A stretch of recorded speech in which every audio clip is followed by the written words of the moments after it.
I mean, is Cooper Rush worth 2.5 points? I would hope Quinn Ewers put up a decent stat line against Arizona State. If he didn't, we have a real problem. You can say the same thing about Creighton. Okay, they had the one good game against Kansas at home. When Toast talks about the kicking market, it's like some earth is flat shit. Andy, true or false, this is going to be a dog walking. Dog walking. This is my dog walking of the day. I think it's going to be very ugly. Dog walking. I think this is going to be ugly. Hey, get the sauce. Good evening, everybody, or good morning to you all. Happy Wednesday morning, I guess, Tuesday night, whenever you're watching this. Decent day, not a great day for me, I should say. I should say decent because I'm not really mad. I lost like a half a unit. Astros died in the ninth. That was hurt. The Yankees, it is what it is. I mean, they walk a whole bunch of guys. Tigers blow them out. It is what it is. So hard to be mad about that. Gentlemen, TV Jones, welcome back. Thanks. Good to be back in the MLB streets for a bit. Spoon, missed you last night, but I'm glad you're back today. How was your day? Not a great day in baseball. Strung a couple bad days in a row together now, but looking to turn it around. Been there. Well, let's just get through this board really quick then. Well, not super quick, but regardless. Milwaukee on the road in Texas. It's not Chad Patrick versus Jack Leiter. It's Freddie Peralta versus Merrill Kelly on the mound. Oh, no. Did I not upgrade the pitchers? Oh, man. I don't know. Do the next game and I'll tell you. It's Jeffrey Springs and Dustin May pitch today.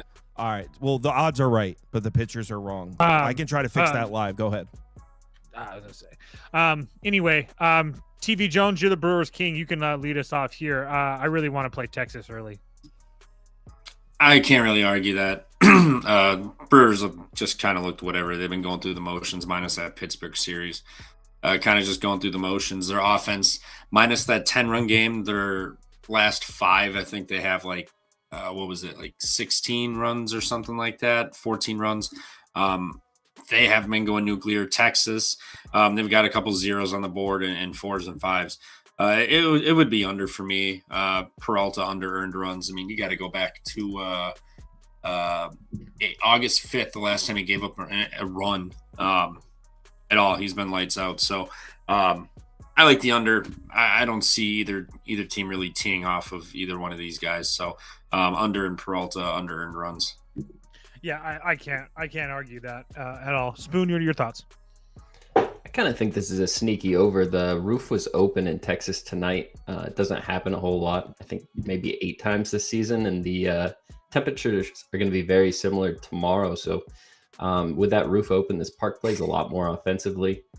I could see Texas finding a way to win this game. I was looking at an over, and I was looking at Texas. I haven't moved on it yet, but Texas seems to play pretty well with the roof open so far. They're 6-2 this season.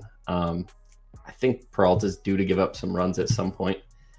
And this Texas team has been,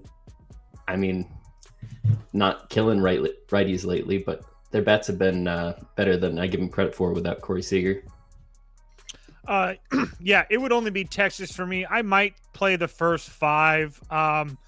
Again, not like obviously a direct fade of fastball Freddie. He's been absolutely fantastic. Has been put up zeros now, I think in 6 straight, maybe 5. But regardless, it's kind of hard to poke holes at what he's done. He's been fantastic. I will say though, I'd rather kind of fade him on the road.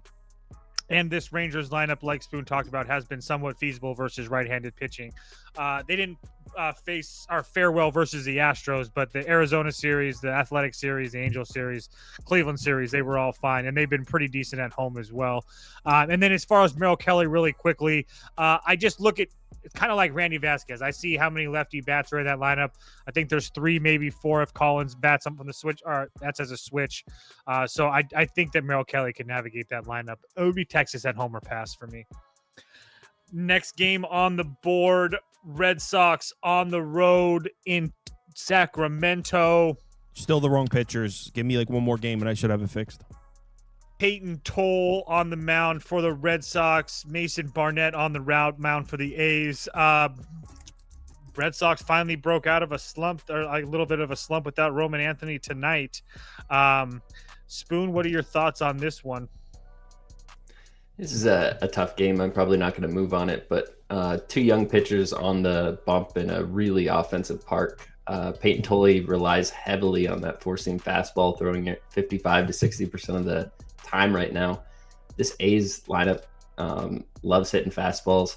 I'd probably be on the A's if they'd been a little better versus lefties recently, but I mean, they've been facing some decent lefties, but even guys like Matthew Liberatore are blanking them through 5 1/3. So I could only be on A's or the over here. I think the two young pitchers struggle with the amount of hits they can give up. Even Boston's offense can put up a few.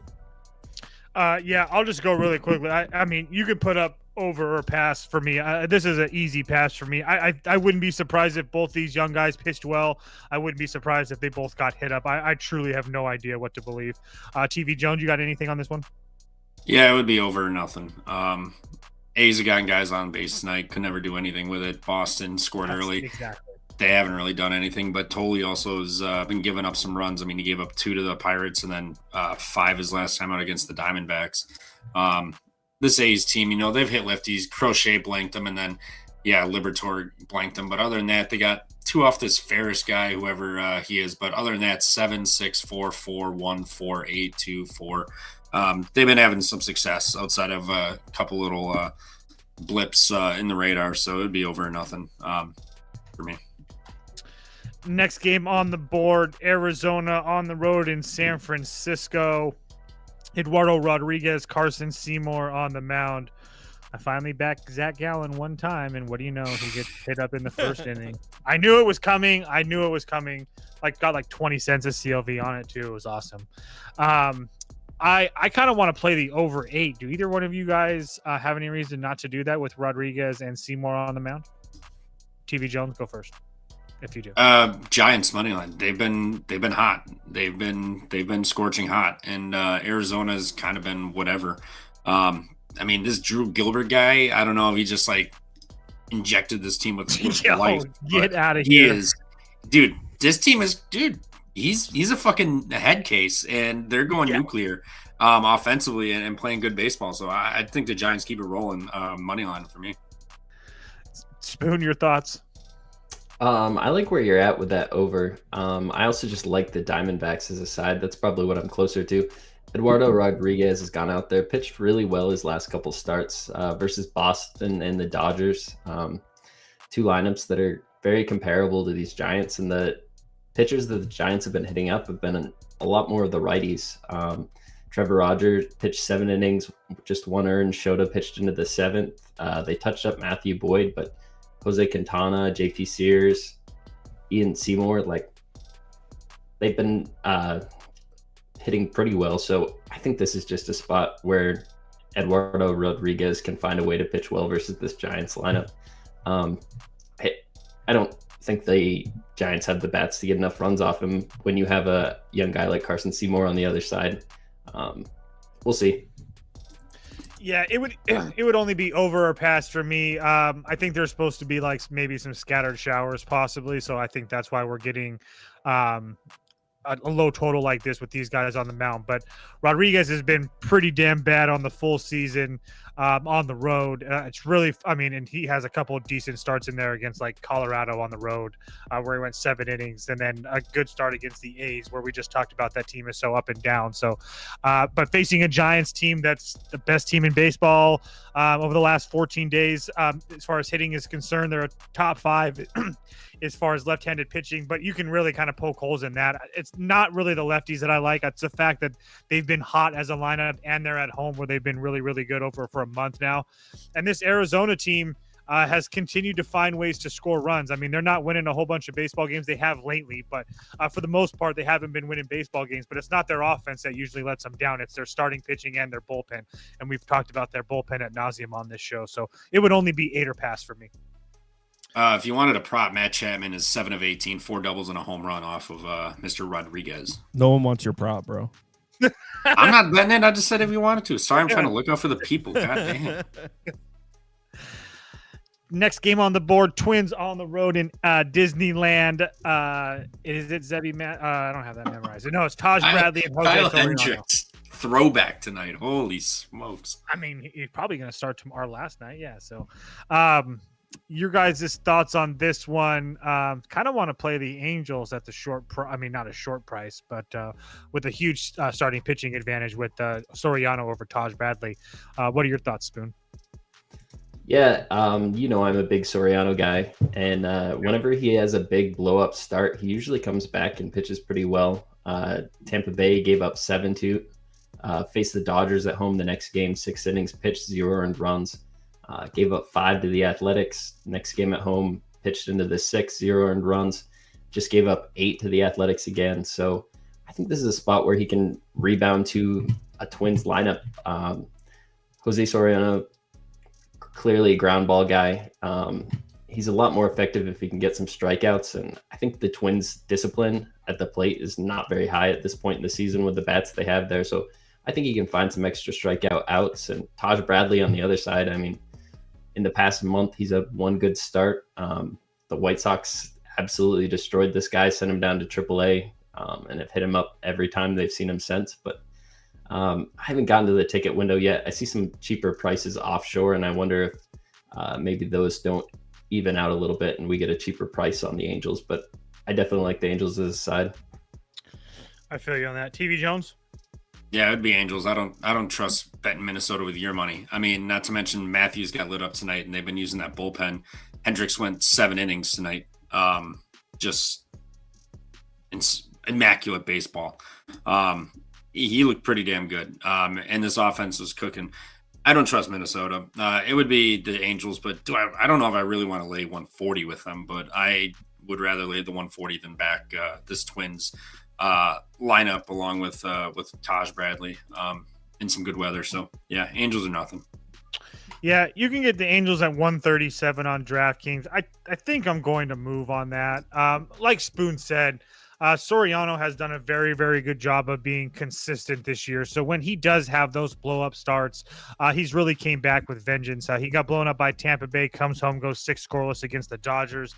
He got blown up on the road in Sacramento, comes home and goes 5 2/3 scoreless against Texas, and then goes out again against Houston and goes 7 innings scoreless. So not to mention the fact that the Twins have been putting up some runs at times, but the competition, I don't think, is nearly at the level of Soriano. Lorenzen, Kolick, Waka, Canning, Gomez, Bryce Wilson, Davis Martin, going back to the first of this month. So I do think it's a pretty big step up in competition, and neither one of these bullpens I love. So as much as I don't love the Angels bullpen, the Twins bullpen isn't much better. So I'm probably going to bet the Angels. Next game on the board, Pittsburgh on the road. I think the pitchers should be good now. Paul Skeens on the bump for Pittsburgh. Tyler Wells on the mound for Baltimore. Spoon, you can kick us off on this one. You laying the juice with Paul Skeens and the Pirates tomorrow on the road? Not against these Orioles. They just keep finding ways to win baseball games. I can't get there with Paul Skeens. That's too much of a price to pay to back this offense. I mean, Paul Skeens could hit in college. I don't understand with the current offense they have out there. They don't make a spectacle out of it, make him a DH or something for a couple at bats. I think Tyler Wells looked decent in that first start versus the Padres. Gave up 2 earned runs in 5 innings pitched. Didn't walk anybody. I think he can pitch even better versus this Pirates lineup. And I mean, I trust the bats on this Baltimore team a lot more. TV Jones. Yeah, I mean, you have to go back to beginning of June 13th, his first road start. He's gone over 5 innings twice in that span, and that's 3, 6, 8 games. So, I mean, 6 of his last 8 road games, he's gone 5 or less. They did go to 11 innings today, use a little bit more bullpen, so maybe they try to get 6 out of him on the road away from home, but it would be under. I think Skeens will be fine. This Pirates offense doesn't scare me one bit right now. Skeens, I think, will hold them down. I think we could easily go into the 6th inning, like 1-1, 1-0, something like that. So under 7.5. Yeah, I think I'm going to take another stab with Baltimore here. Like Spoon said, or Trevor said, excuse me, Paul Skeens hasn't been going really deep into games on the road. And the Orioles numbers versus right-handed pitching and at home have dipped. But at the same time, if you look at the names of the right-handed pitchers they have seen, I mean, it kind of makes sense with Yamamoto and Ohtani for a few innings, and Darvish and Cease and Verlander and Seymour, which Seymour is not fantastic, but Bayo, Giolito. So yeah, you can poke holes with Darvish and Cease and Verlander and whatever, but I mean, they were pitching. I mean, at least Verlander has been pitching pretty damn well. You can poke holes with Darvish and Cease, but regardless, a lot of hole poking. I'm just saying, like, those are pretty damn good names. So you can make a case that those guys aren't good or bad, but when you compare them to 80% of Major League Baseball, you're going to take those guys. So I don't think that the step up in competition that the Orioles are going to see with Paul Skeens is that big. Definitely not with the Pirates and the way that they play on the road to make them a 140 favorite. So it would only be Baltimore for me. What did TV Jones take? Who cares? Under. Next game. Oh, hey, sorry. My damn. bad. I didn't know I said that out loud. I thought I was on mute. My bad. Next game on the board. I didn't know. Did Spoon? Sorry, I thought I was talking shit behind your back. I didn't get Spoon's pick up. No, I was on Baltimore too. Oh, that was funny. All right. Next. He said, "I said with all due respect." No offense, man. That's what it was. That's what it was. I said no. Washington on the road in Miami. Jake Irvin, Yuri Perez on the mound for Miami and Washington, respectively. TV Jones. Washington's hot. Are you going to bet Washington at a big plus price? I ain't laying 165 with Yuri Perez. That's for damn sure. Over 8.5. The way Washington's offense is going, they could go over 8.5 themselves.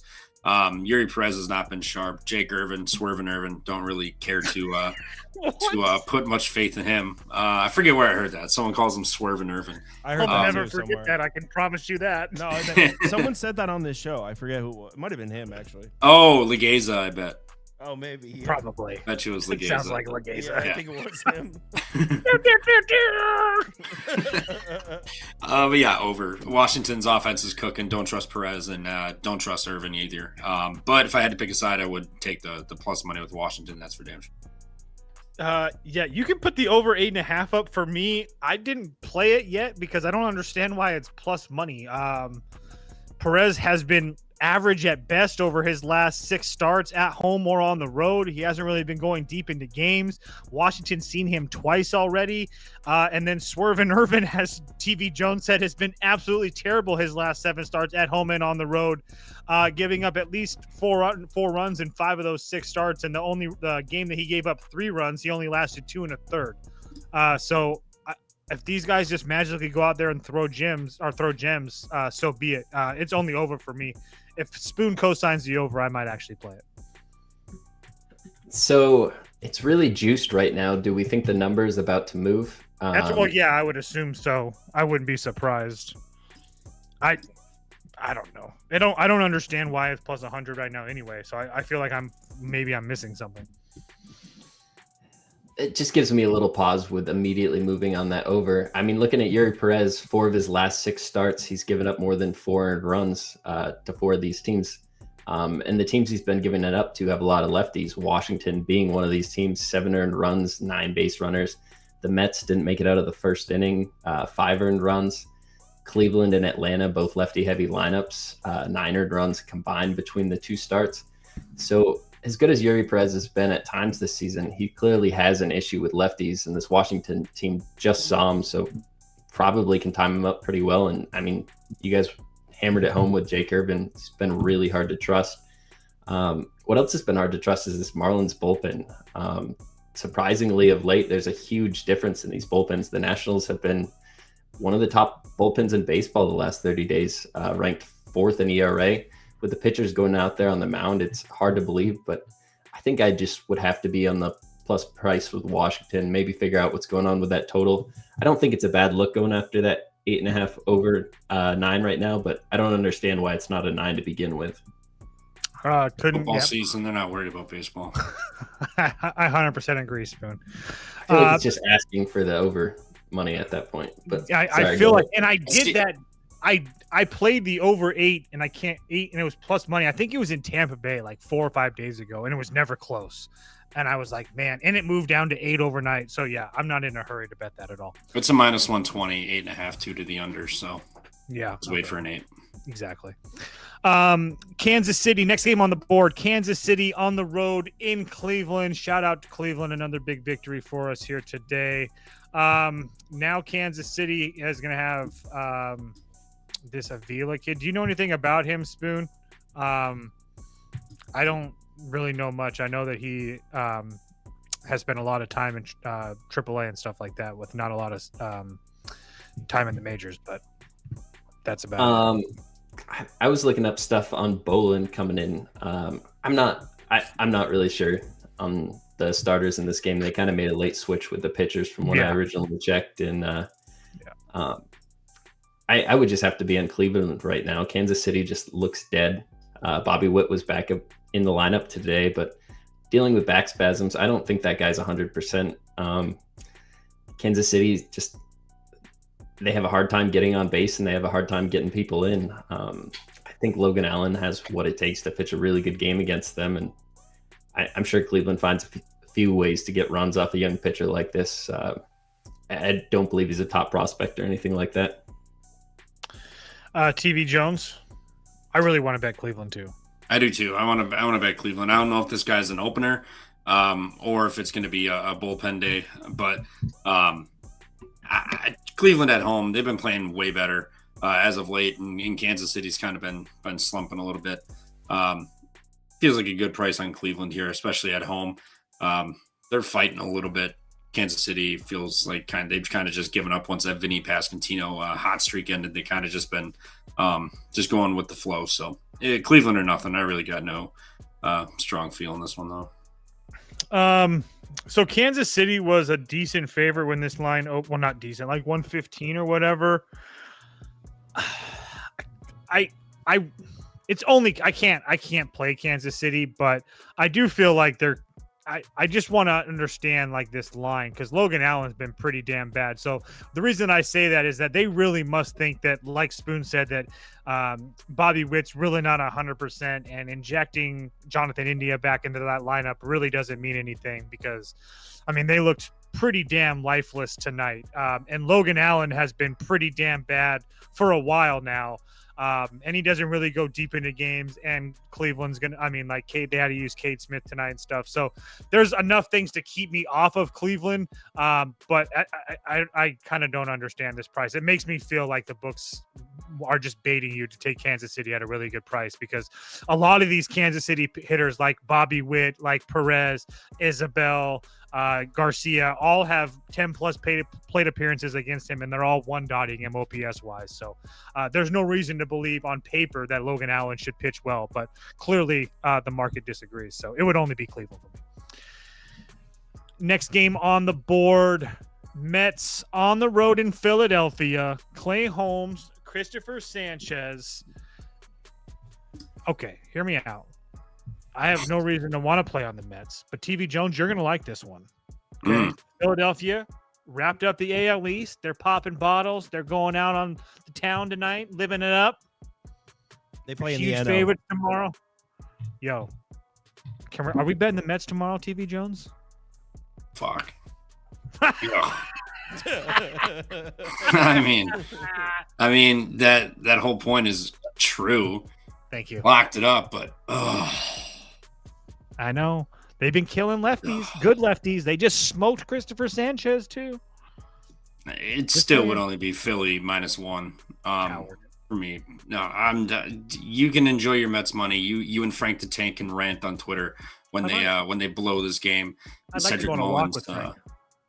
No, he'd be open to it. They go on a walk. He'd be open to it. No, I want no part of the Mets. No, thank you. Not even with your money. It would be Phillies -1 or nothing. But I really have no intrigue in this game. No intrigue. Frank. I'm not intrigued. My bad. Frank does walks. That's like his Oh, is it? Dude, he's lost like 200 pounds. I know. Good for him. I see it. Sounds like you have your thumb on the pulse there for Frank the Tank, TV Jones. I live for Frank the Tank rants. Whenever the Mets are, even if they're up 3-1, he's spiraling on Twitter. They're gonna blow this game. Cedric Mullins. Spoon, your thoughts on this one? I'm right there with you on the Mets. I mean, they are killing lefties right now. The last 5 they faced, only one has made it out of the 5th inning. That was Christopher Sanchez, and he gave up 11 base runners and 6 earned runs in that start. Andrew Abbott was the last one they faced. Really good pitcher in his own right, 10 base runners, 5 earned run off him. I think this Mets lineup can get to Sanchez tomorrow. Sanchez, definitely one of the best pitchers in MLB this season, but the Mets know his stuff pretty well. They've seen him quite a few times over the years now. And I mean, Clay Holmes, we look at his last 10 starts. He's had 2 bad starts, a start in July 19th versus Cincinnati, and another almost a month ago versus Atlanta, gave up 5 earned runs. But I think just he goes out there, gives you 2 earned runs, goes 5 or 6 innings. Mets bullpen isn't toast. The Phillies bullpen has been pretty taxed. They didn't have to use anybody tonight, but Duran, Stram, and Robertson have all gone 3 of the last 6 nights before this. So I think this is a spot where you're getting a ton of value with the Mets. The Phillies have less to play for at this point. I don't really get the price, to be honest. Yeah, I don't get the price either. We've seen the Phillies 120 to 130 the last couple nights, and I think that was warranted. But now, after clinching the division and the price rising almost 40 cents, I do not agree with the price change. So I will be betting the Mets tomorrow on price alone. Scoop mentioned it. Very, very good versus lefties. Clay Holmes on the road, not something that I'm trying to go to bat with every time out there, but 339 ERA, 144 whip, 389 xFIP. It hasn't been terrible over the course of the full season for Clay Holmes. I wouldn't be surprised if you see kind of like the Phillies B squad tomorrow too, especially with Trey Turner already down. I wouldn't be surprised if maybe Real Muto or Harper or somebody like that got the day off.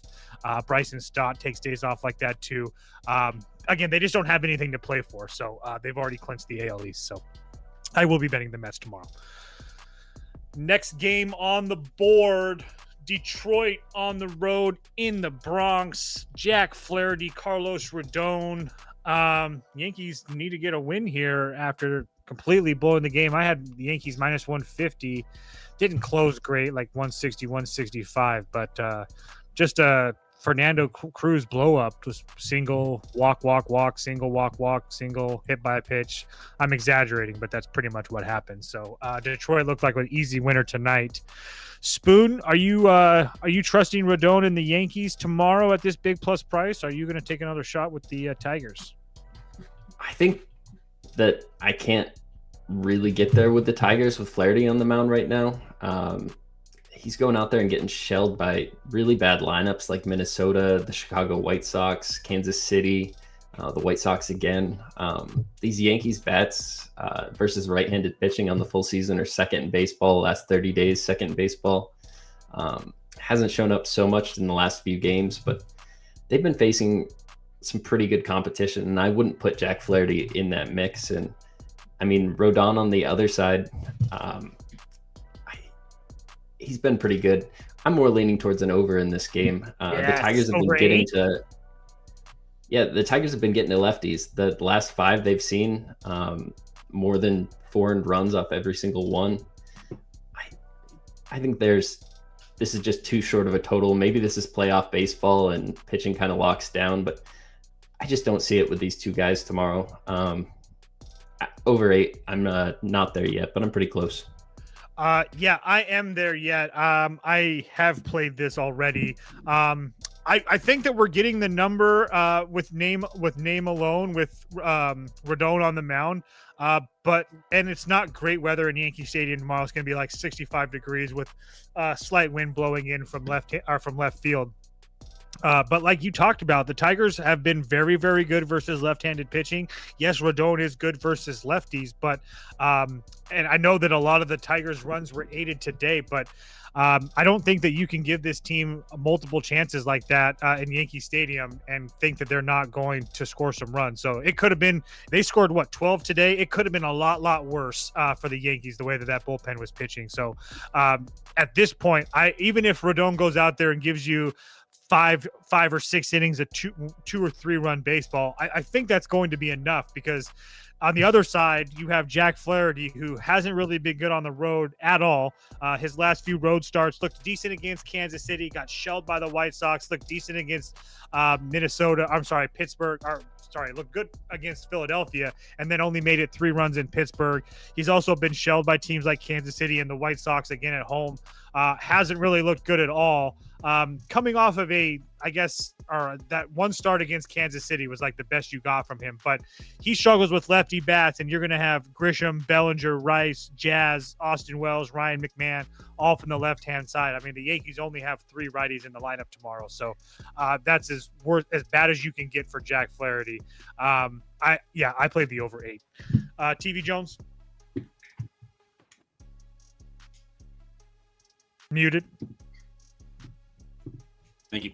I kind of want to go Detroit, given the price. Rodon hasn't been sharp versus lefties. Last 30 plate appearances versus lefties, righties. He's got like a 229 whip.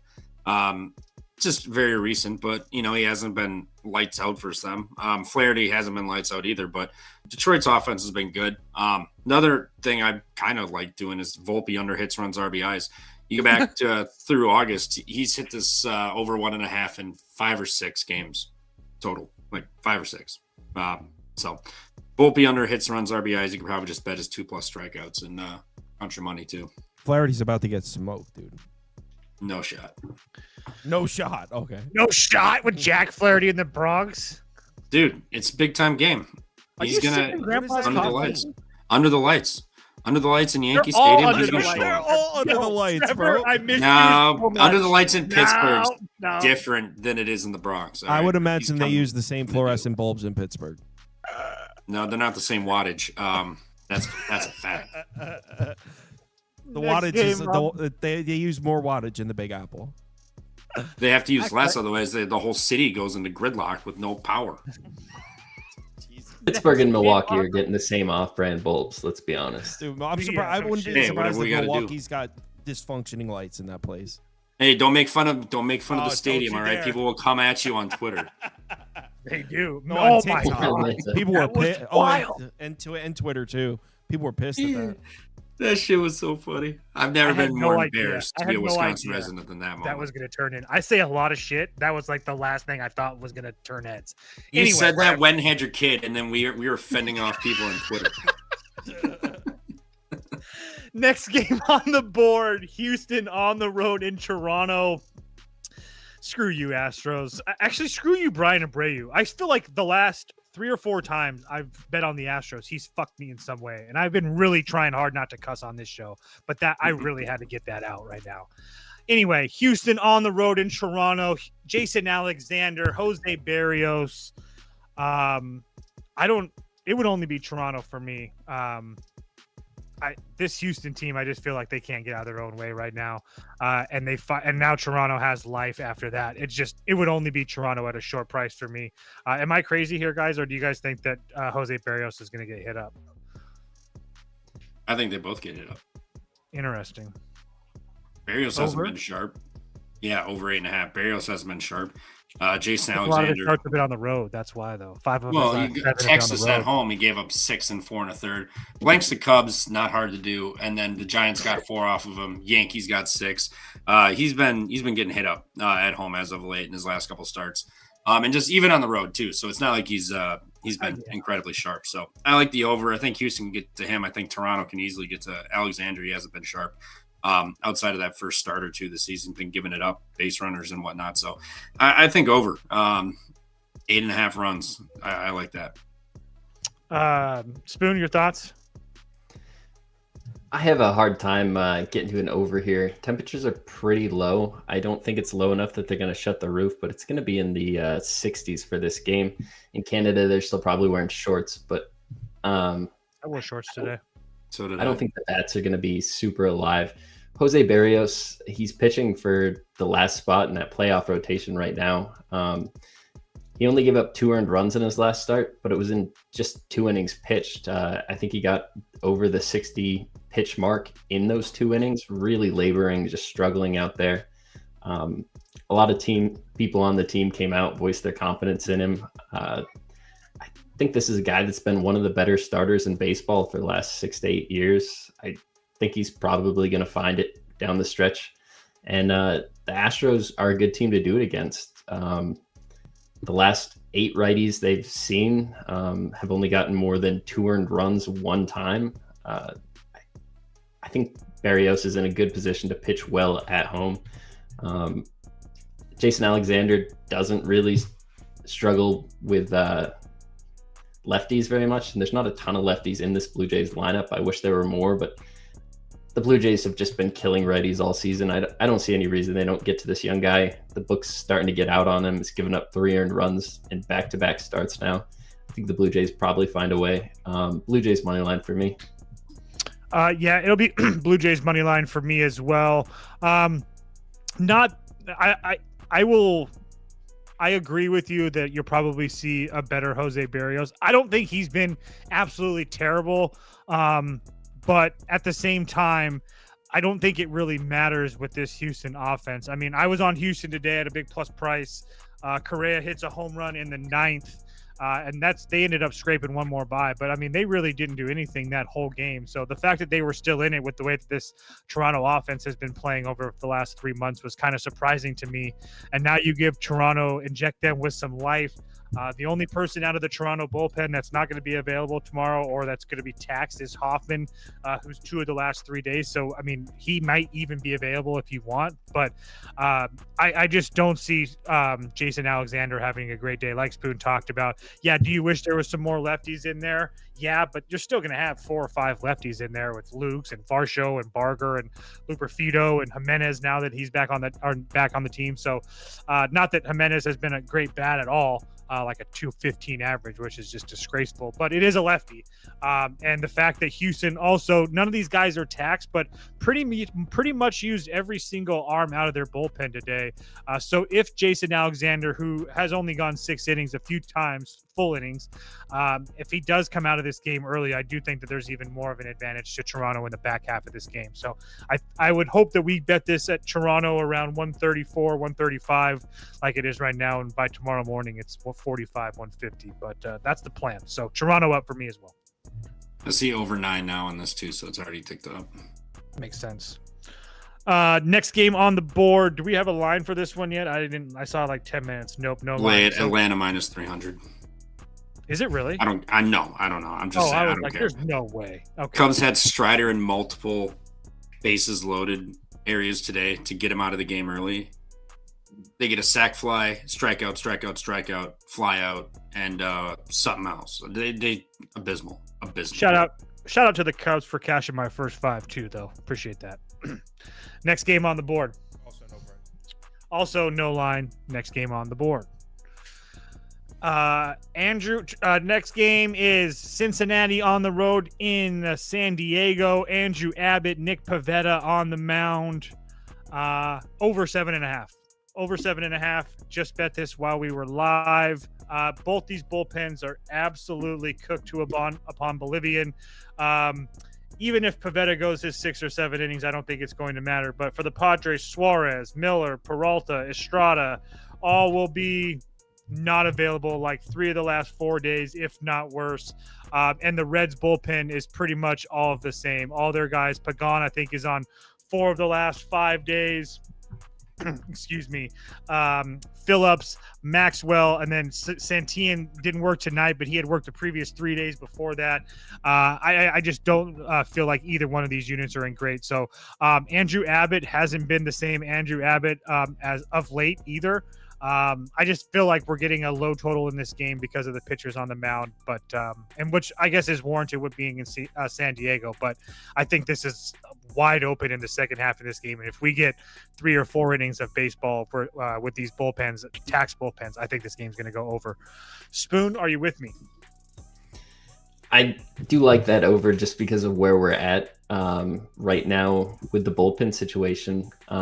Andrew Abbott also hasn't been pitching deep into games, hasn't made it past the 5th inning in 3 straight starts now. I don't know if his arm's getting just a little bit of fatigue on it at this point in the season or what, but The Padres also haven't really been tattooing lefties on the full season or the last 30 days or anything like that. The last 2 lefties they've seen haven't given up a run. So there's a little bit of pause for me, but I think these lineups can get it. The Reds have been getting runs off every single righty they've seen. You'd need to have really good games from both these starters to have an under hit here. And I think these offenses are probably capable, as long as Andrew Abbott doesn't come out there and pitch some 7-inning gem. I think this over is the best bet. I'll look at it a little more tomorrow. Southpaw in the comments said, last year I went to a Jays game in Toronto. I got sick eating a vegan hot dog, which I thought was a regular meat hot dog. There's your problem. That's your problem. That's a hell of a story, and I appreciate you sharing. They know to tofu. You should tell that story at parties, Southpaw. That should be clearly labeled, like in his defense. Dude, they do label it. You have to ask for a vegan hot dog. They don't just give you one. Yeah. Also, there's no way a vegan hot dog looks the same too. I don't know about that story. Well, I mean, I don't inspect the dog. I think you might have tried something new. No, I don't inspect. I don't like open the bun and inspect the dog before I take a bite. But you can't just like stumble upon a vegan hot dog. You have to seek one out. You have to like ask for it. They don't just like hand you a vegan hot dog. Somebody in the comments, tell me what a vegan hot dog looked like. I'm actually curious too. Next game. TV Jones, talk about this game while I look up vegan hot dogs really quick. I'm with you. I kind of like the over. Cincinnati's offense has been rolling lately. I mean, they've had they got 4 tonight, 3 yesterday, which pain that they didn't win. What are we doing here? Why are you assaulting? ChatGPT said make the Brewers park look ghetto.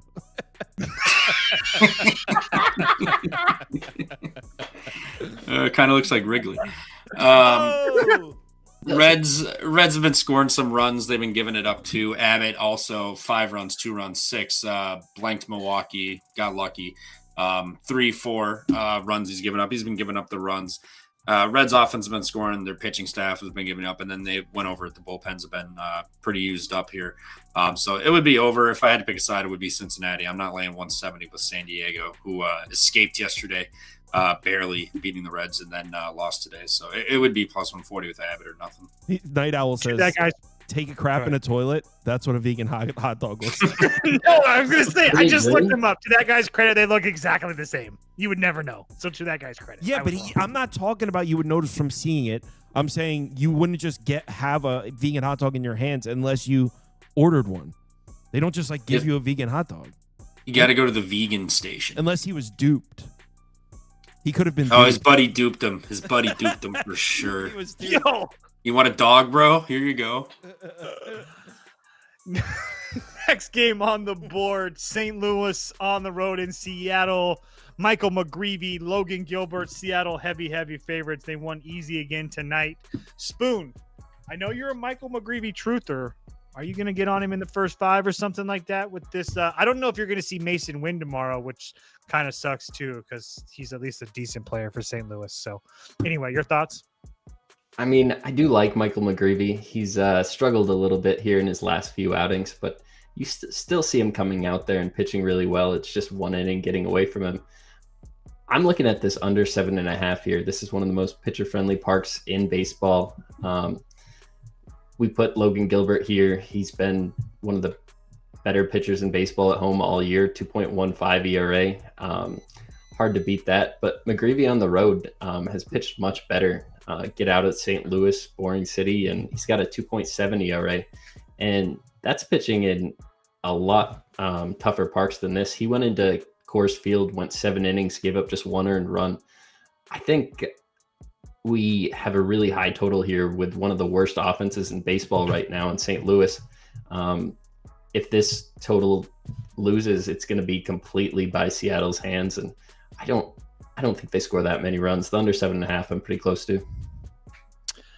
Yeah, I don't hate that either. I don't have a play on this game. I don't think Seattle loses again, but Mason Wynn left today's game with knee, or not left today's game, didn't play today because of knee pain. If he doesn't play, that takes away their starting shortstop, which is with really good defense. And then, I mean, their 5 or 6 hole hitter, I mean, he's hitting like 260, whatever. But in a team like St. Louis, that kind of matters to me. Not to mention the fact that as far as that under is concerned, McGreevy kind of struggles with lefties a lot more than righties. There's only 2 true lefties in that lineup. Everybody else is a switch, and Cal Rowley's rather a home run or a strikeout. So, I mean, again, like Spoon said, unless Seattle puts up a whole bunch of runs, I don't see a whole bunch of runs tomorrow either. So it would be only be under or Seattle. Maybe put them together. I don't think Seattle's losing again. There's some fake news being shared in the chat. So someone said Trevor ate a vegan hot dog out of the Bratzuka. I would almost guarantee that those freaks would riot if they shot a vegan hot dog out of the Bratzuka. Yeah, I don't know if that would. I don't even think they even sell them there. I think it's like, go have a popsicle or something. I bet you they sell vegan hot dogs in Milwaukee, in the park somewhere. Oh, the Bratzuka's up here in Appleton. They ain't shooting freaking vegan tofu. Your thoughts on this game, Trevor? Yeah, this game's got 5-1 written all over it. Give me Seattle.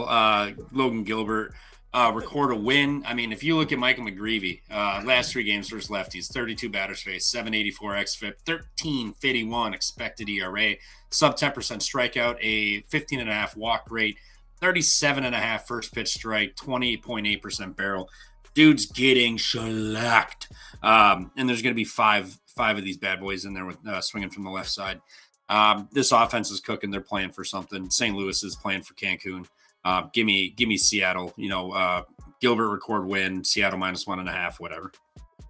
Somebody said in the comments, "I ate a chili dog all the time, and I don't taste any difference." Dude, so how many hands? I can't even pay attention. So it goes. How many hands does Toast use to eat a hot dog?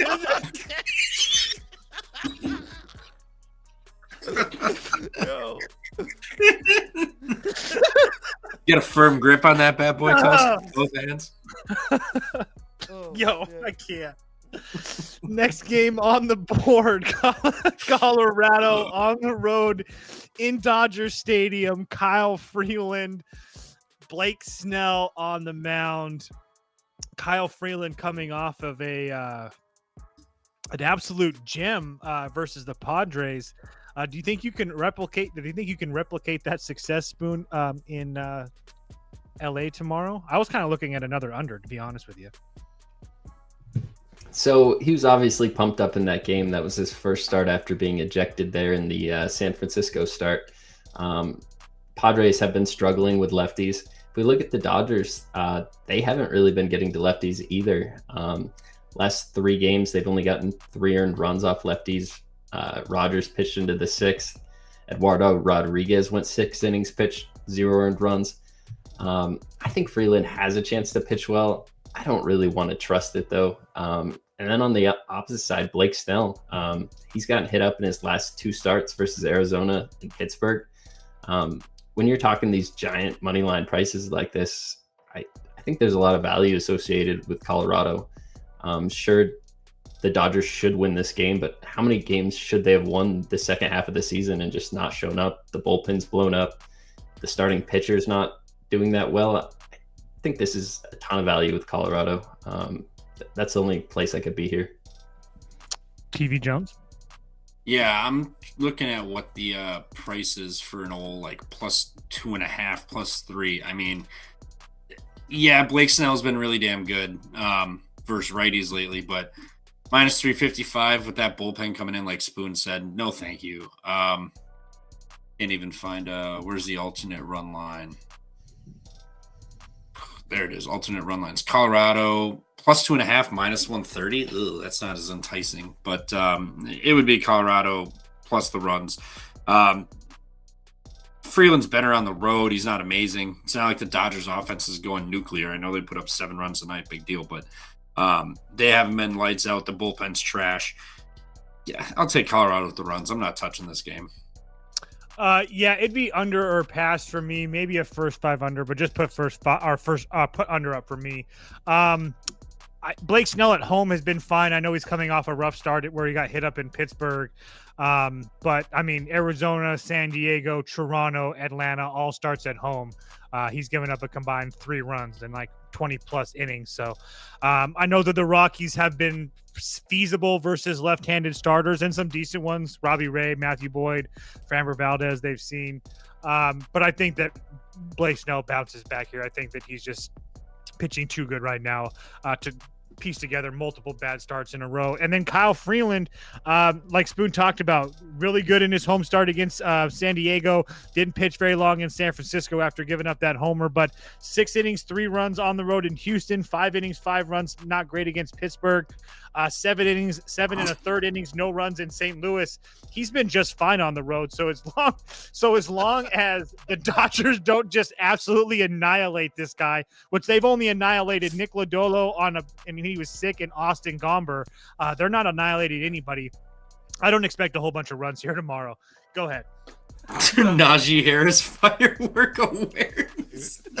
No, I don't think I've ever laughed as hard on the show as when someone busted out the Angel Reese Gillette razor night. That shit had me rolling. But all right, Trevor, where for those of you that don't know, Trevor's YouTube channel, the season's finally back. So where can they find that? Yeah, at Pump Fake Pod, Twitter, YouTube. We're going live on YouTube. We're getting into the Patriot and Ohio Valley Conference tomorrow. Getting nitty gritty with it. Oh, that's Spoon's conference. He's a Vermont guy. That's neither of those. No, they're not. Yeah, Vermont's not Patriot. That's sports stupid. No, that's like American and Colgate. Navy, Army. Yep. Oh wow, American. Vermont's America East. Good stuff. You know the Pump Fake Pod loving a good American football or basketball game. Well, guess what? American's going to be Vermont. trash this year. There's a little spoiler for you. They're going to be bad. All right, let's. I'm going to talk some NFL. Make sure you guys go follow Trevor, and he'll be live at 10 p.m. Eastern tomorrow night. Yes, sir. Go Pack, go. All right, later. All right, it is Tuesday, so we got Rachel here. We're talking about NFL Week 2. Week 1, all of my picks combined went 4-6, so it wasn't a great Week 1. I know you said you didn't have the best Week 1 either, did you? Yeah, no comment. Proper response. I'll sum it up, though. I had the under in the Vikings-Bears game, and they combined for 28 points in the fourth quarter. So, once again, no comment on that. Yeah, no. I declined to comment. Yeah, it's fine. We're moving on to Week 2. We got 4 games picked out, and me and you were on the same bet in this first one, so go ahead. We both got Lions -4.5. It's at 5.5 now, but yeah, still be good. We're both on the same thing, so go ahead. Yeah, I think that it's a pretty solid bounce-back spot for the Lions. We know that they no-show the game against Green Bay. Also, Green Bay, pretty good team, so keep that in mind. But point is, they're back home. They've been a great home team for the last couple of years. Does feel like a good bounce-back spot, especially with an extra day of prep because the Bears did play Monday Night Football. The Bears, well, they scored their first drive, which was scripted, and then it kind of went downhill from there. They didn't really do much the rest of the game. Had the garbage time touchdown at the end. But the point is the Lions had a really bad game. I'm not going to suddenly write off this team entirely. I think it's a very bounce-back spot here. I think we can agree that Caleb Williams looked quite underwhelming in his first game with Ben Johnson, and I do think that the Lions, who were 7-2 straight up at home last season, both teams awful loss, but I do like the extra prep time. Give me Dan Campbell and the Lions to bounce back here in their home opener. Give me the Lions -4.5 or 5.5. I think they win by at least a touchdown. Yeah, I agree. Caleb Williams definitely underwhelming, and man, you feel for Bears fans to open up the season and your division rival comes in with a first-time starting quarterback making his NFL debut in your home stadium, and not only did they win, but he outplayed Caleb Williams. So obviously in the second half, the first half was a little ugly, but we came away from that thinking, okay, the Vikings might have their guy, the Bears don't, and this is their first overall. Disheartening for Bears fans. Yeah, Caleb Williams definitely underwhelming. Ben Johnson underwhelming. Now, I know that everything about the Lions' performance against Green Bay was also underwhelming, and I'm assuming that's why we're getting such a good number here. Seems like both of these teams were downgraded pretty heavily after their Week 1 performances, and I can't really blame the market for that. I will say there are some positives here for the Lions. Number one, the defensive line started winning some battles there in the second half. In the first half, like Jordan Love was just sitting there, no one even near him. And he was essentially perfect from a clean pocket. Jordan Love had a 147.5 passer rating from a clean pocket. So the Lions couldn't get pressure on Jordan Love, and he was delivering. But in the second half, things started changing. I mean, they started hitting Jacobs in the backfield. Yards before contact dropped to -1 in the second half. So that Lions defensive front, keep in mind, they got a new defensive coordinator there. They might have just needed a half to get going because the Lions started winning the battle there up front on the defensive side of the ball in the second half. So, yeah, McNeil's still hurt for the Lions at defensive tackle, but you look at that Lions defense, they still got talent. So I am still optimistic about the Lions defense. And on the other side, I know Jared Goff, everyone's talking about social media. This guy can't win without McVay and Ben Johnson. Did you see that tweet? He's like 0-19 or something. Yeah, it's going around everywhere. I get it. But in my opinion, we really didn't learn anything in week 1. I mean, maybe the Lions offensive line, the interior offensive line's a problem, but concerning Jared Goff, we didn't learn anything. That's not new. This dude always sucks outdoors. That's been the case for years. I mean, he's really nice indoors in the dome, but he has always been a problem outdoor. I mean, rewind back the last few years, you could see most of his bad games are outdoors. On the road in Lambeau's not a good spot for Jared Goff. So I'm not closing the book on Jared Goff until he has a terrible game at home. Nothing about the Bears defense. Dude, the Bears defense in the second half. What in the... They couldn't stop anybody. The Vikings were averaging over 5 yards per carry. J.J. McCarthy was just picking them apart. The Bears defense looked awful. So, yeah, I mean, yes, the Lions deserve to be downgraded after their week 1 performance, but Bears might need to be downgraded a little bit more. This is not a good team. Don't want to draw huge conclusions off of one game, but I would put this at a touchdown or more. So I'm on the Lions, -4.5. I'd still take it at 5.5. Yeah, the way I see it is I agree with you that you can downgrade the Lions maybe by a tier or so. There's still a tier minimum ahead of the Bears. Yeah. So if you want to talk about a ranking system here, the Lions, let's say that they actually played close and didn't get totally buried. They're laying what, like a touchdown here? I just feel like it's pretty weird that the Lions, who've been dominant at home, as you mentioned before, in the turf or on the turf in the dome, it just feels like it's an extremely disrespectful line towards the Lions and a massive overreaction. They lost to a playoff team in Green Bay. Maybe they'll win the division. Maybe Green Bay was just underrated, and now they're going to be properly rated. But it does feel like the Lions are still definitely a tier minimum ahead of the Bears. And Ben Johnson, especially with that kickoff in the final 2 minutes or so, I got questions about his actual clock management skills, separate point. I'll go with the Lions -5.5. Let's do it. Next game up, I am not on the same side as you on this game. I'm not. I haven't bet the other side, but I'm considering it. I saw you're on the Steelers in this one. We're talking. Yeah. Oh, I'm sorry for the audio listeners. We're talking Seahawks Steelers. I always forget to do that.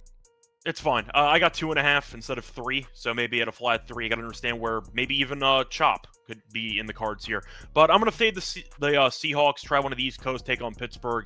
Watch them against San Francisco. Yes, they almost won the game. Yes, I know that there was a touchdown pass, a fadeaway jump ball to the backup tight end.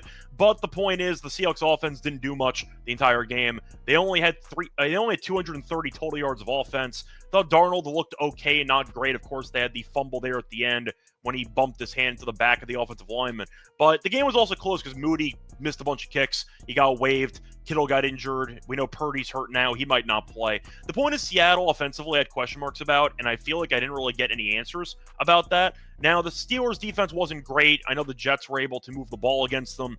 Rodgers looked good, and Metcalf didn't even have really a monster game. And you could argue that Metcalf might be in line for a pretty solid matchup against his former team.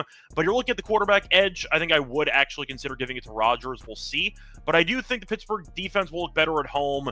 If I'm mentioning home field and how important it is, Seattle lost the game at home. Now they're traveling to play in Pittsburgh. It's not Heinz Field anymore, but it is to me, so I'm going to keep calling it Heinz Field.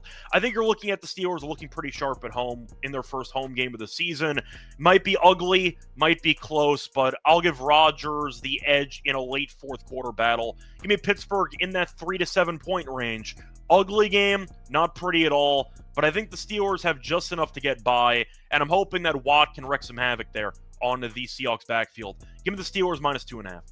Okay, so I agree heavily with what you said about the Steelers defense. I'm going to put up the under. I also would take the Seahawks at +3.5. I'll tell you why. But I agree majorly that I'm not taking anything away from the Steelers defense. I mean, yeah, they played terrible against the Jets. They gave up 32 points, 6.5 yards per play, success rate over 51%. It was a terrible defensive performance for the Steelers. Not trying to sugarcoat it. I'm just saying I'm not drawing any conclusions. They're coming back home against a Seattle Seahawks offensive line. Man, the middle of that offensive line might be a problem for the Seahawks this year. They don't have much experience there. The two guards in the center, remember, Christian Haynes is hurt, who's one of their guards there. So they got Zundell, who is a first-round pick, but they got a rookie starting at guard. Their center, I wrote Zundell twice, my bad. But I'll change that graphic. But the center also doesn't have much experience. So the interior offensive line for the Seahawks is a problem, and the Steelers in Pittsburgh are just going to exploit it. So, yeah, I'm all on board with the Steelers defense bouncing back in a major way.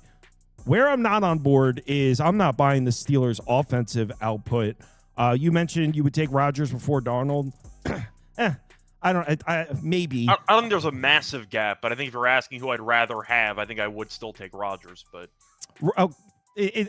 maybe it's close. I don't know. I wouldn't necessarily say I'd take Darnold, but one thing Seattle does have is a very strong defensive line. They pressure Brock Purdy on almost 44% of his dropbacks. I mean, this was already a great defensive line. You add DeMarcus Lawrence, you add year 2 in McDonald's system.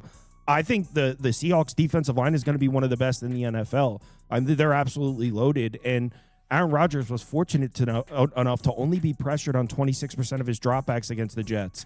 He's going to be pressured on a lot more of the Seattle's defensive line should be disruptive for the Steelers offense. And Brock Purdy was able to escape from the pressure in a number of situations, including the play that won the game, that weird play where Woolen, for some reason, jumped backwards, that weird play.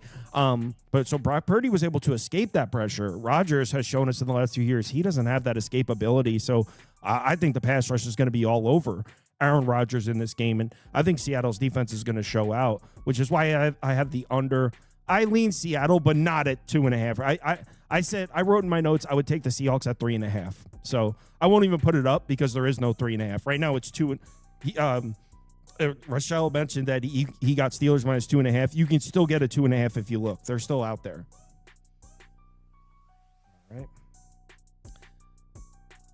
Next up, Rams Titans. Where are you going with this one? Yeah, so both offenses, not very good in week 1. I'm going to bank on that again. I'll go with the under at this one at around 42.5. I see minus 112 on the 42.5, so I'll take it. So the Rams did win. They scored 14 points. They won 14-9. Both teams, them and the Texans, had less than 300 yards. It was a very ugly game. Both teams really couldn't protect that well, and they survived. It was a battle of attrition, I'll say, offensively. The Titans, though, did lose to the Broncos 20-12. Mainly because the Broncos kept shooting themselves in the foot. Tennessee in that game had 133 yards of offense in the entire game. 133 yards. Now, I know Cam Ward took a couple of really bad sacks. He had back-to-back sacks for negative 26 yards on that field goal situation. Bunch of drop passes. We all saw his dad react when Ridley dropped that last pass. The point is, though, I question the actual offense in general because it seems like protection is a problem. Ward does have a typical rookie quarterback issue, which is holding on to the ball for way too damn long, and that can be a problem against this pass rush especially. The Rams defense, though, got after Stroud, made it difficult for him. You mentioned Seattle potentially getting after Rodgers. I see Ward running for his life for a decent portion of this game. Titans defense, though, not too bad against Denver in week 1. Forced some turnovers. They pressured the backfield a bit. I think this can be another ugly game. We know Stafford's battling an injury. He played fine in terms of completion percentage in week 1. Didn't really see many deep balls downfield. I can see a McVay game plan being more conservative, trying to dare this really bad offense led by rookie quarterback to kind of beat them by going through some long fields. I got the under, same reason why you got the Seahawks under. Give me an ugly game. I think McVay out-game plans Callahan. Not tough to do, because Callahan, I think, is a really bad coach who's going to get fired at some point. But I do think 42.5 does feel pretty high to me. Tennessee's offensive line got destroyed. I know Denver's Denver, but still. The Rams can do a similar thing here, making life miserable for Cam Ward. I got the under. Even if the Rams wake up offensively, Tennessee might drag this total down by themselves. And Stafford's still not 100%. So give me the under 42.5. I think this game should finish somewhere in the 30s. So I agree with almost everything you said. I would personally be on the Rams. If you can get a 5.5, can you get a 5.5? Rams. You can still get it. You can get a 5.5. So I'm gonna put Rams -6 up. You said you got 42.5 on the under, right? Yeah, so -112. These graphics for the viewers, these graphics just come from Circa. So if you look, you can get better numbers than what's on the screen. So yeah, I would go Rams -5.5 here, and I agree with every word of what you said about the Titans offense. Cam Ward pressured on 53% of his dropbacks. Now, his holding on to the football certainly contributed, but he was pressured far more than any other quarterback in the NFL. I think second was Caleb Williams, who was at like 44%. We were just talking about it. So almost 10% more than any other quarterback in the NFL. Cam Ward was under siege, and he didn't handle it well. He didn't have good numbers from a clean pocket, didn't have good numbers pressured. It was not a good showing for Cam Ward. He looked every bit like a rookie. Now you might say, well, Kyle, that's Denver, though. Well, you know who else was under siege, like you mentioned? C.J. Stroud, and this Rams pass rush might be really, really good this year. Rams had one of the most like secret, low-key good defenses last year. They bring everyone back, even added Nate Landman in the middle from the Falcons. I think this Rams defense is going to be really good, and it's not being talked about, and they have a good pass rush. So I think he's going to be under siege again. There's nothing about this Titans offense I trust in any way. Maybe Callahan has the offensive line producing at a higher rate later in the season, but I can't trust. There's nothing about the Titans offense that I consider to be trustworthy right now. So I think they're going to struggle once again. This is where I push back. You said the Rams offense didn't look good. And look, I get the final score was 14. How good could they have played if they scored 14 points? This is where I'll push back a little bit. I think the Rams offense looked way better than 14 points. Yes, they scored 14 points. Those 14 points were on 2 touchdown drives that went the length of the field. So they had 2 long touchdown drives. In that game, they fumbled on the Houston 12, they punted from the Houston 39, and they punted from the Houston 49. So even though it looks, they scored only 14 points, they had 2 long touchdown drives and 3 other drives where they moved the ball into Houston territory and just didn't convert, which granted is still something to be concerned about, but they averaged 6.1 yards per play and had a success rate over 46%. So by no means am I trying to tell you the Rams offense looked great. I just think it was a little more efficient than the final score indicates. Look, I was before last week, I was saying, guys, this Titans defense might be really good. So I'm not trying to underplay how well the Titans defense played. I mean, their offense, the Titans offense did the defense no favors in terms of field position, couldn't stay on the field, and they still did a great job against Denver. So I'm not trying to downplay what the Titans defense did, but Houston's one of the best defenses in the NFL. The Rams still average 6.1 yards per play. So I think this is blowout central. It would be Rams minus the points for me. I still think the Rams are going to cover for every reason that you said. I just feel like, once again, you mentioned before, they punted pretty deep into Houston territory in a dome. It seems like McVay might actually try to go out of his way to dare this Titans offense to go the length of the field, and I can see some conservative play calling, some clock running down the stretch. But I agree with you. I think the Rams should definitely cover. The Titans made the game close. The Broncos really just kept shooting themselves in the foot to keep the Titans in the game in the first place. I don't think Tennessee's any good. Yeah. So I agree with you about the Rams. I think Titans might have a decent defense, but yeah, there's that offense is not looking good right now. Maybe by the end of the year. Here we go. This is an interesting, and I have it. I don't want to speak on this one yet. I need to look a little deeper. I kind of want to bet the Eagles, but it's like laying a point on the road in Kansas City against Mahomes feels criminal. But this Chiefs team doesn't feel that was not impressive in week 1. The defense didn't look right. Mahomes, and I'm just going to throw this out there. I was talking about this last season. I don't know what to do with this information. So as you're hearing it, maybe you don't do anything with it. But last year, and then again in week 1, Mahomes, we're talking about like a 19-game sample now, awful numbers from a clean pocket, like a 72 QB rating from a clean pocket. And this stretches back to last season. I don't know what to do with that information. Maybe you chalk it up to this team has no receiving weapons. They can't stay healthy. I don't know what to do with that information, but I don't know what I think of the Chiefs right now. So I'm all ears. I still want to look deeper into this game. I'm listening. Yeah, so of course it is the Super Bowl rematch. I am going to go with the Eagles again here. I got the money line at -108. Eagles have won 17 of their last 18 games. dating back to last season. So it's kind of tough to bet against them anytime. But you're looking at them playing a pretty underwhelming matchup against the Cowboys. It was entertaining, but the Eagles' defense looked like a mess. Then again, their best defensive player didn't play a snap because he spit at the opposing quarterback. So that is a factor I have to mention because we all know how good Jalen Carter actually is. He helps the defensive line a ton, so the Eagles won without him anyway. Cowboys offense also might not be as bad as people think with Lamb and Pickens, of course. So I do think the Eagles defense will look better with Carter back in the fold. The Chiefs, though, you mentioned the receiver issues. No Rice because of suspension, and Worthy hurt his shoulder on the first drive. He's going to be out indefinitely. So I know Hollywood Brown had 10 catches for about 99 yards. Juju had an okay game too. Kelsey had the wide open touchdown catch, but besides that was a non-factor for almost the entire game. And the running game wasn't very good. Pacheco didn't do much. I know Hunt played a bit out of the backfield, but the Chiefs' offense has been a problem for, I think, a while. And yes, they got by in the playoffs besides the Eagles in the Super Bowl. But the Eagles' offense, I think, will play better than it did against Dallas. I know Dallas was pretty, I'd say, incapable of stopping Hurts from running all the time.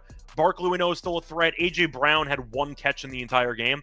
I don't see that happening again. Devontae Smith didn't do much either. They still won. The Chiefs' defense got torched by Justin Herbert. It was a mess the entire game through. Herbert probably played the best game of his career, which is not a great sign for the Chiefs. I think the Eagles are the better team, just simply put. I get that Arrowhead, you could argue a must-win game because you don't want to start 0-2. It's also week 2. Like, I'm not going to suddenly say that this is a must-win game for the Chiefs and that they're completely screwed if they don't win this game. But the Eagles have an extra day off of prep because they did play earlier. They played Thursday night. I think they'll look better defensively with Carter back in the lineup. The Chiefs' receivers are very underwhelming to me. Hollywood Brown can be okay. Do I trust Juju? Not really. Kelsey's past his prime, I think we can agree on. And the ground game has done nothing so far this season. So give me the Eagles. Once again, they are 17-1 in their last 18 games. And I can get them on the money line at -108. Good enough for me. Give me the Eagles at -108. So I think I would agree with you on the side. Now, again, I want to take a deeper look, and I'll be putting out a video later in the week on this. So I don't want to make any final decisions. And I've made the mistake of saying, like, I think I'm leaning this way, and then have people getting pissed if I change my mind. I think under would probably gun to my head. I'm forced to place a bet on a side or a total right now. I think I would go under just because I still think the Chiefs defense will be strong despite it looking terrible in week 1. And honestly, as crazy as it sounds with Andy Reid and Patrick Mahomes, I think based on what we've seen in the last year and a half or however, I trust Spagnuolo and the Chiefs defense more than the offense. And I don't think that's a crazy thing to say. So if I put my faith in one of those units bouncing back, I would say I trust Spagnuolo in the defense to find a way to slow down this Eagles offense. It would only be the Eagles as far as a side, though. So I don't disagree. I'll say under a pass for right now, but I want to take a deeper look at this one. Yeah, to agree with you, though, about the under, just based on the actual style of play for both teams, they really are elite at draining clock on drives. The Chiefs have to nickel and dime their way down the field because they don't really have that many big play guys anymore, especially with Worthy now being out. And the Eagles, we know, are not afraid of running the ball. They'll drain clock, tush pushes on 4th down. Next thing you know, you look up, there's an 8.5-minute field goal drive and your over's dead. So it wouldn't shock me if you ended up getting a classic Eagles game. They're up. They drain 5 minutes off the clock to ice the game, and the game goes under. I mean, we saw the game against the Cowboys. They had a bunch of points in the first half. The game still went under because they combined for, 3 points in the second half for both teams? It would not shock me if you ended up getting one really long drive by either team in the fourth quarter, which just kills any hope of an over getting there. So I agree. I think it'd be under a pass for me. Even worse than a field goal, Sirianni will drive it down 7 minutes, then go for it on 4th and 2 on the 11 and not get it.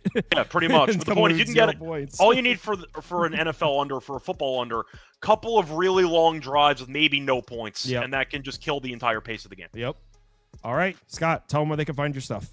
Yep, so you can find me on Twitter, @Ratio Radio, also with SGPN. So I'm doing a bunch of podcasts there, doing a prop show for the NFL season with Adam Rosenberg. I'm also doing the MLB show, doing the tennis show, WNBA for the playoffs, of course, and the NBA. So check me out on SGPN. All my picks are free on my Twitter, @Ratio Radio. Cool. Thanks for joining, man. We'll talk to you guys tomorrow. Later. Yep, thanks for having me. Yeah, man. All right, thanks everyone for watching. I'll be back tomorrow with tomorrow I got Kyle Hunter. I honestly forget if I have someone else. I'll let you know. But yeah, see you all tomorrow. Hit me up if you need me. Talk to you guys later.